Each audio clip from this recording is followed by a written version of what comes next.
Saudara, dunia menanti kelanjutan negosiasi antara Amerika Serikat dan Iran di Pakistan. Namun, Iran belum memutuskan apakah akan menghadiri perundingan putaran kedua itu. Di saat yang bersamaan, saudara, ketegangan di Selat Hormuz makin meningkat setelah kapal perang AS menembaki kapal kargo yang berbendera Iran. Pertanyaannya, apakah ini akan menyebabkan terjadinya perang jilid kedua?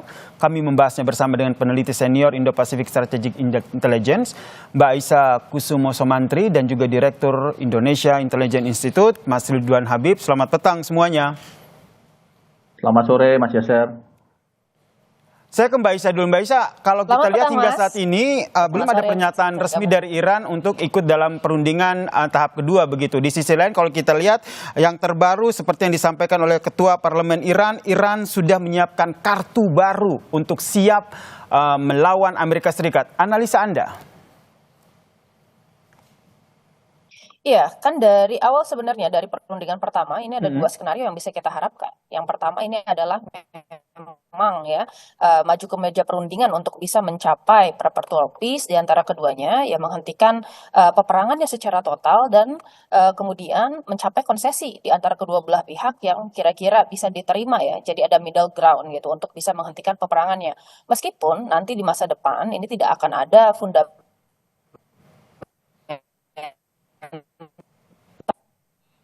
yang berubah di antara hubungan antara Amerika Serikat dan Iran, dan mungkin konfliknya akan berlangsung tetapi dalam low intensity konflik.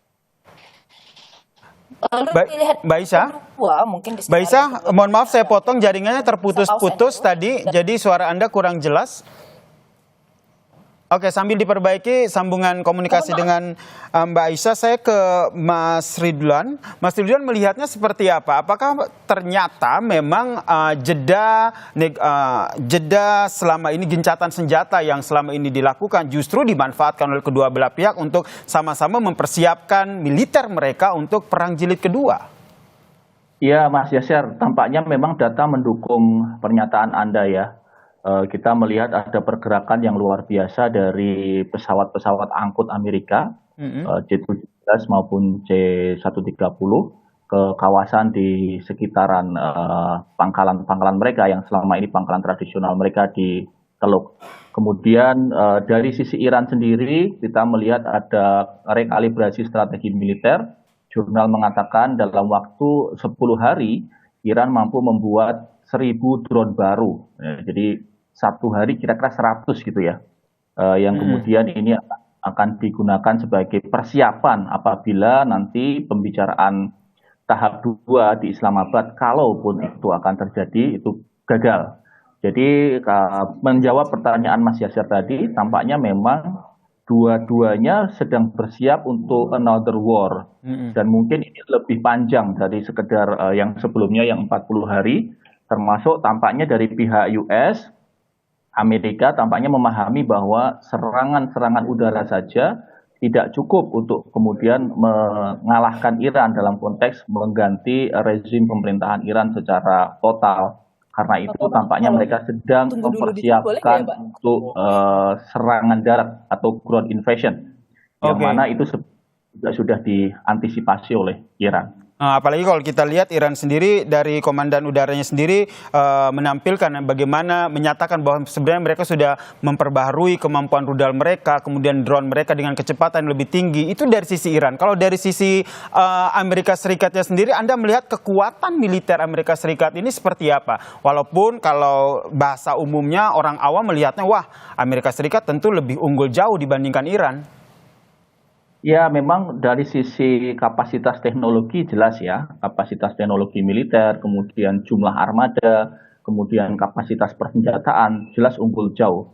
Tetapi yang saya lihat tampaknya US akan membuat dua vektor ya. Vektor yang pertama adalah serangan maritim, yakni mereka akan mencoba memasuki Selat Hormuz dengan USS Murphy dan USS Frank Peterson. Itu adalah dua kapal destroyer mereka, kira-kira panjangnya sekitar 155 meter dengan bobot mati 9.000 ton. Itu mereka akan mencoba masuk untuk kemudian mengalihkan perhatian tentara laut Iran, dan dalam hal ini mereka tinggal punya kapal-kapal ringan sepanjang 24 meter yang disebut dengan kapal Zulfikar, dan mereka akan kemudian mati-matian mempertahankan Selat Hormuz. Di sisi lain, ketika konsentrasi itu terjadi, maka skenario awal sebelum gencatan senjata akan dilakukan, yakni deployment 82nd Airborne. Ini adalah armada lintas udara, pasukan lintas udara Amerika Serikat yang akan kemungkinan besar masuk melalui Pulau Hark.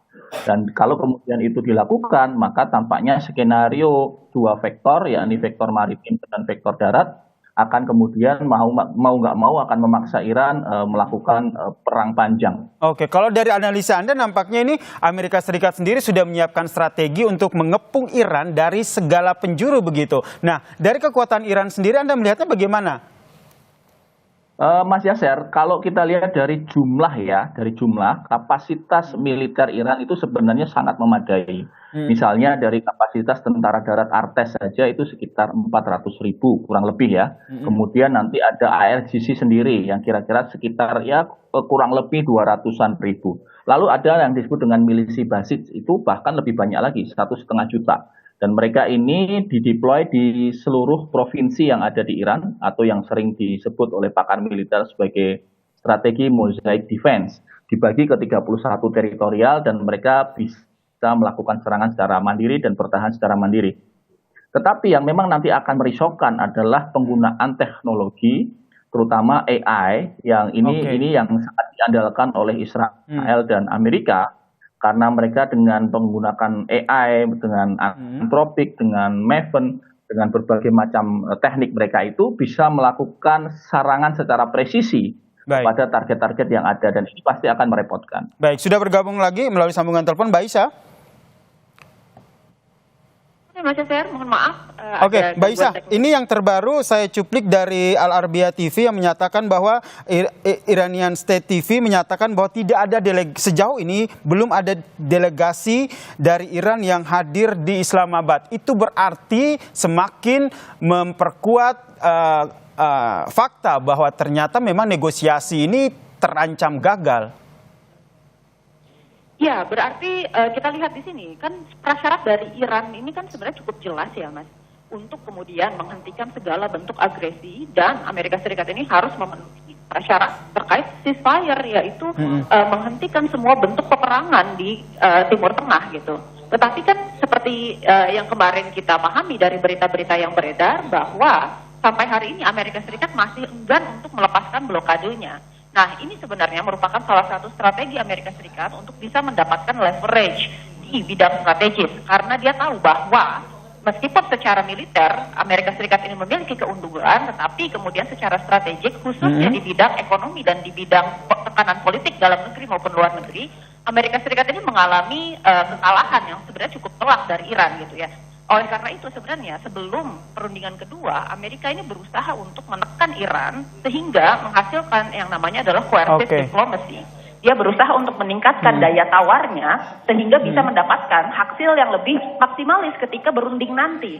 Tetapi kan memang Iran ini menderita sekitar 435 juta US dollar per hari, atau kalau kita akumulasikan sekitar 13 miliar USD per bulannya. Nah, pertanyaannya, ini akan membutuhkan waktu sekitar 2-6 bulan untuk bisa mencapai sebuah hasil dari embargo ini. Terutama kalau yang diincar ini adalah kemampuan masyarakat Iran untuk bisa resilience di dalam menghadapi peperangan dan tekanan ekonomi serta tekanan militer gitu ya. Nah, pertanyaannya di sini, apakah Donald Trump punya waktu sekitar 6 bulan untuk bisa menunggu hasilnya ini keluar gitu. Sementara dia harus kemudian bersiap untuk menghadapi midterm election ya, dan kemudian dia juga harus membuktikan bahwa Republikan ini masih bisa populer sebelum kemudian pemilu setelah ini berlangsung. Oke, jadi kalau secara tidak langsung ada dua pertimbangan besar begitu. Yang pertama adalah pertimbangan politik dan juga ada pertimbangan ekonomi yang dipertimbangkan oleh kedua belah pihak dalam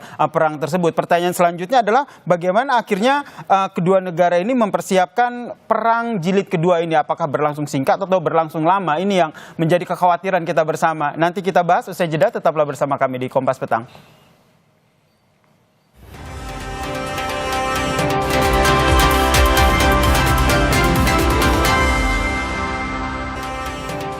Isyarat Iran dan AS siap perang jelang akhir dari gencatan senjata ini. Pertanyaan saya ke Mbak Aisyah. Ini Mbak Aisyah sebenarnya saya sebenarnya ingin tahu dulu nih dari geopolitik di Iran sendiri, internal Iran sendiri sebenarnya mereka solid tidak atau memang terbagi antara Garda Revolusi Islam Iran dan juga pemerintah Irannya sendiri? Ya, kalau kita lihat di sini sebenarnya tujuannya tetap sama ya, untuk mempertahankan kemudian rezim pemerintah Iran pasca revolusi tahun 70-an ya.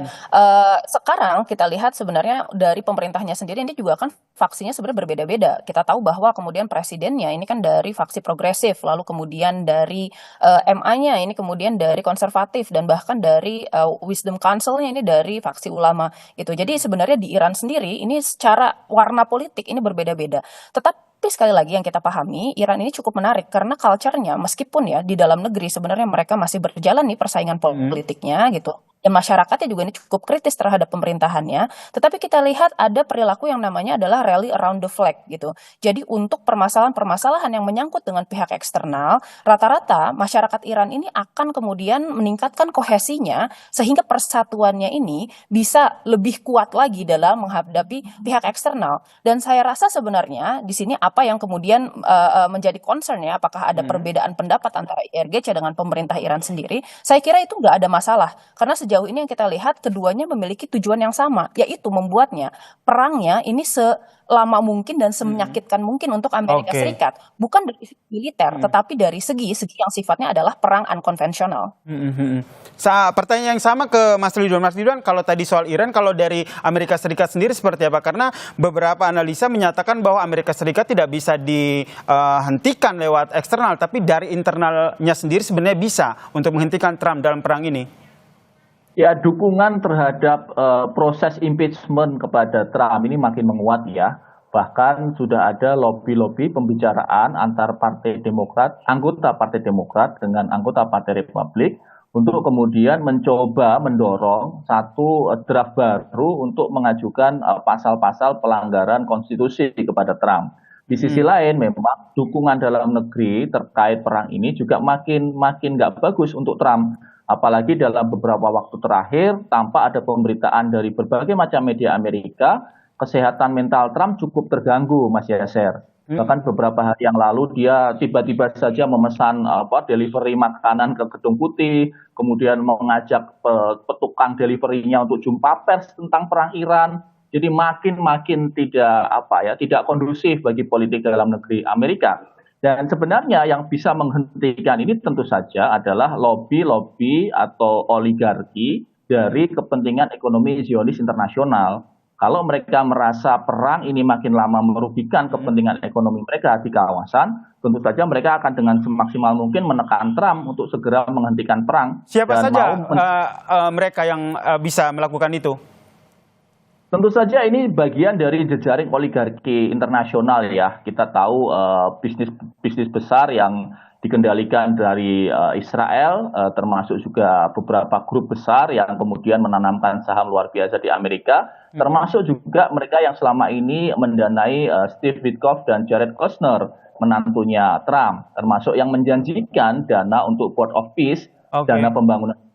Jadi sebenarnya uang ini akan sangat berpengaruh ya. Dalam hal ini oligarki ekonomi Amerika itu menunggu mereka melihat situasinya. Kalau memang ini menguntungkan secara ekonomi untuk mereka, saya meyakini malah mereka akan terus membiarkan Trump memerangi Iran. Tetapi begitu ini situasinya makin tidak kondusif untuk mereka, maka saya menduga mereka akan melakukan lobby dalam negeri Amerika agar Trump berhenti. Oke, jadi pertanyaan selanjutnya ke Mbak Aisyah, sebenarnya masih adakah kepentingan yang bisa dibawa oleh kedua belah pihak untuk bisa duduk bareng untuk negosiasi? Karena sebelumnya ada soal uranium pengayaan dibahas, kemudian ada soal nuklir dibahas juga, soal Selat Hormuz juga dibahas. Ya, tentu saja. Saya kira di sini ada beberapa yang bisa kita kategorisasikan ya sebagai kepentingan yang kemudian harus dan bisa dipenuhi oleh kedua belah pihak. Lalu kemudian kepentingan yang bisa dinegosiasikan, serta kemudian yang terakhir adalah sticking point atau red line dari kepentingan keduanya yang sulit untuk kemudian bertemu di tengah-tengah. Saya kira untuk yang pertama, kategori yang bisa kemudian diwujudkan itu adalah penghentian perang dengan segera ya. Jadi at the very least ini kita bicara tentang terwujudnya ceasefire secara berkepanjangan atau adanya negative peace. Sehingga keduanya ini saat ini bisa menghentikan kinetic warfare-nya dulu aja gitu ya. Nah, itu bisa dilakukan meskipun tadi saya bilang tidak ada perubahan fundamental di antara hubungan antara Amerika Serikat dengan Iran. Karena pada akhirnya kita lihat bahwa tujuan strategis Amerika Serikat di awal terkait pergantian rezim Mullah ya, itu juga kan sudah tidak berhasil lagi. Pada akhirnya kita lihat di sini Amerika Serikat harus menerima ya fakta bahwa sekarang yang masih berkuasa di Iran adalah rezim yang sebenarnya sama meskipun orang-orangnya berbeda gitu ya dengan yang dulu kemudian dipimpin oleh Ayatollah Khamenei gitu ya. Malah sekarang kemudian kita berhadapan dengan rezim yang semakin keras, semakin radikal gitu ya. Jadi kita mengharapkan nanti meskipun nih ini sudah terhenti ya, tetapi tadi tidak ada yang berubah sehingga kemudian mungkin perangnya akan beralih ke low intensity conflict seperti misalnya serangan-serangan dengan specialized force, lalu kemudian kita bicara tentang misalnya asasinasi, sabotase dan lain-lain gitu. Tetapi maksudnya at the very least sekarang perang skala besarnya ini bisa dihentikan dulu.